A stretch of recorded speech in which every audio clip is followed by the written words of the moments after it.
Hello, and welcome to Magnolia Plantation and Gardens in beautiful Charleston, South Carolina.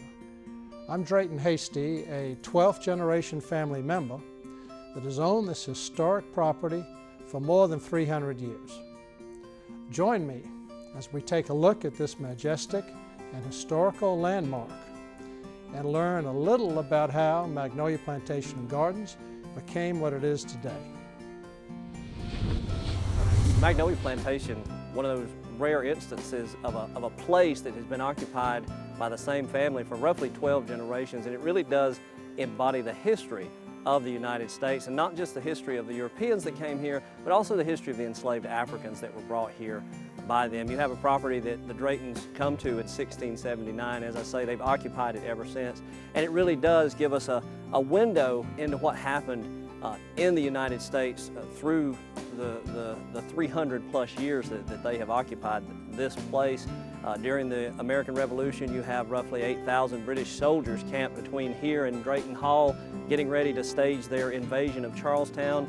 During the American Civil War, the house is visited by Union troops and ultimately would be burned. Of course, after the Civil War, the economic devastation that happens to this area, you have a family that's faced with how do they move past not just economic losses, but also the freeing of what was their labor force. After the Civil War, the family, like so many of these families, is faced with a decision. They no longer have the funds to keep such a vast place, but they also necessarily don't want to give it up. So you have Reverend John Drayton actually opening the gardens here at Magnolia in the 1870s, and that would make us America's first tourist attraction, or one of America's first tourist attractions. People are coming, being charged an admission to go through the gardens, and ultimately the gardens would be what allowed the family to keep the property after the war. And we come to the present day, and because of the different things that have happened, Magnolia now has the largest intact picturesque or romantic garden left in the United States. Magnolia became a romantic garden because we're the greatest love story that never was told.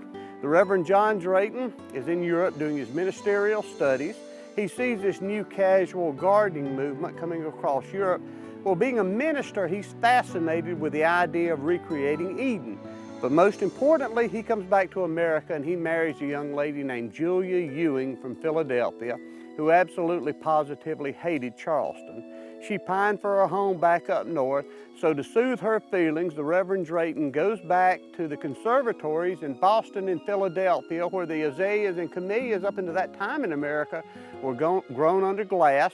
He takes cuttings, he brings them back to Charleston, plants them in this new romantic theme that he's learned in Europe. To quote him, he wanted to create an earthly paradise where my dear Julia will forevermore forget Philadelphia and her desire to return there. Unfortunately, the story ends there, which means she never really fell in love with Charleston, but we ended up well over 100 acres of romantic style gardens thanks to his love for her. This morning we're in Magnolia Plantation's ancient Camellia Garden, and I am Miles Beach, the director of the Camellia Collection. In this garden, we have over 350 varieties of Camellia japonica that were identified and propagated prior to 1900. The Camellia collection at Magnolia as a whole contains about 25,000 camellias and about 3,000 cultivars, making it the largest Camellia garden in the United States. This Camellia Garden has been recognized by the American Camellia Society and the International Camellia Society as a garden of excellence. We're here talking about my grandfather, the Reverend William Leach. He worked out here for probably 45, 50 years. He was in charge of the gardens when Mr. Noah Hasty was alive. I can remember when I was older, like 6 and 7 years old, I used to go in the Camellia collection and just, to talk with my grandfather and help him with the preserving jugs. Because back then, when he did the grafting of the camellias, what he would do, he would cut one camellia down, splice it, and then put sand in the middle of the splice, and then graft it with the other camellia from a different camellia. And that caused with the hormone stuff that he put on the camellias, would cause the roots to start growing. I can remember going back in the new garden in the collection, and I've seen like 50 to hundreds of them out there.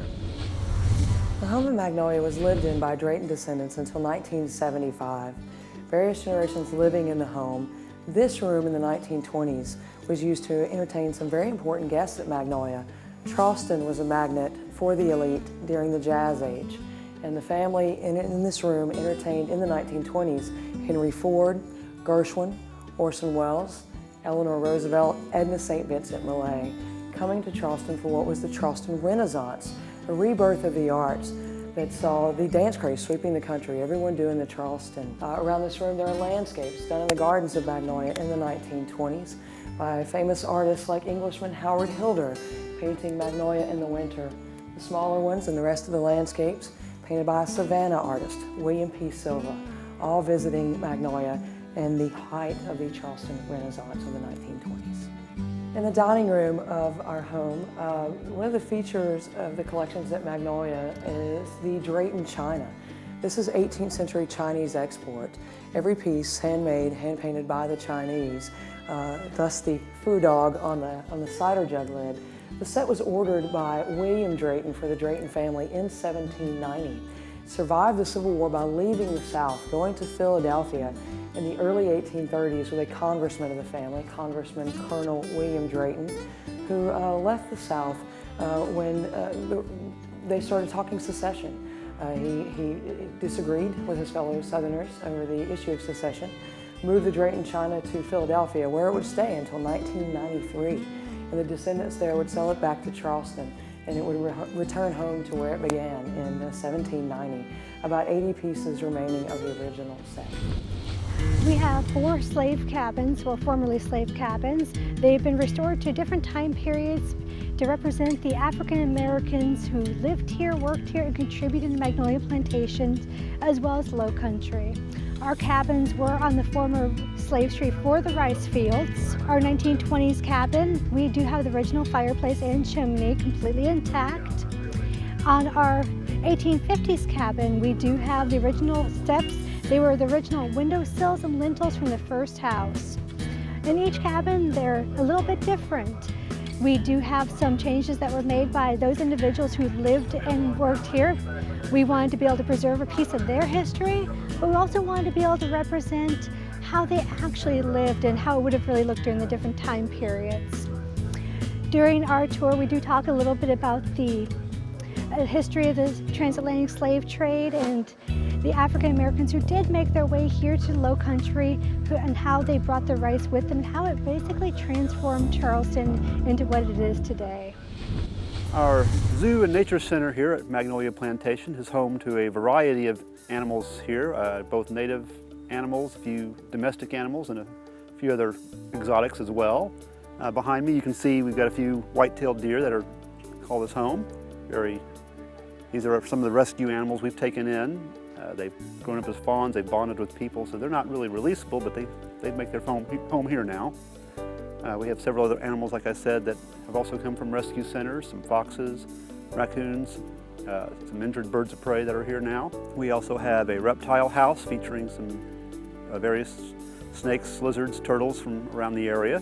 One of the things too we focus on is doing some education programs with the schools. We do outreach programs where we take animals and artifacts out to the zoos and do education programs for them. We also are really involved with the Boy Scouts, helping out with some of their merit badge studies, where we have them come out and we teach various classes with nature, history. Welcome to the beautiful and very unique gift shop at Magnolia Plantation. This plantation gift shop was started around 30 years ago in one room, and it has blossomed into 9 rooms with very unique gifts for any occasion.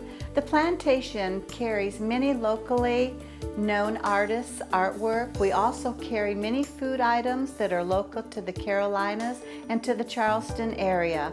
We carry Charleston plantation tea. We also carry Carolina Gold, the famous rice of the Carolinas. We would encourage our local residents to come out and take a good look at the shop. We have a lot of great items for Christmas, and during the slow months of the plantation, November, December, you're more than welcome to come out with a guest pass and shop at the plantation shop. Hi, I'm I'm Jessica Cruz, Events Manager here at Magnolia Plantation, standing in front of our most popular event space, the Carriage House, which has a gorgeous view of the Ashley River. Lots of great options for any type of event, weddings, corporate meetings, holiday parties. We also have two other great event spaces, our conservatory, which is an indoor greenhouse, very, very popular spot for any type of meeting or party, as well as our plantation house veranda, which is an all outdoor wraparound porch, very southern plantation style event space. Three phenomenal event spaces for any type of event, all with the gorgeous view of the Ashley River. Magnolia is one of those special places where we don't just have one group, we don't just have one history, we have many different peoples having many different experiences over a span of time of roughly 300 years. So it really is an amazing place. Well, thank you so much for taking time out to learn about what Magnolia Plantation and Gardens has to offer. With so much more to see, you just have to come back and see it for yourself. I guarantee that you'll travel back in time to a place in Southern history that you'll never forget. We hope to see you soon.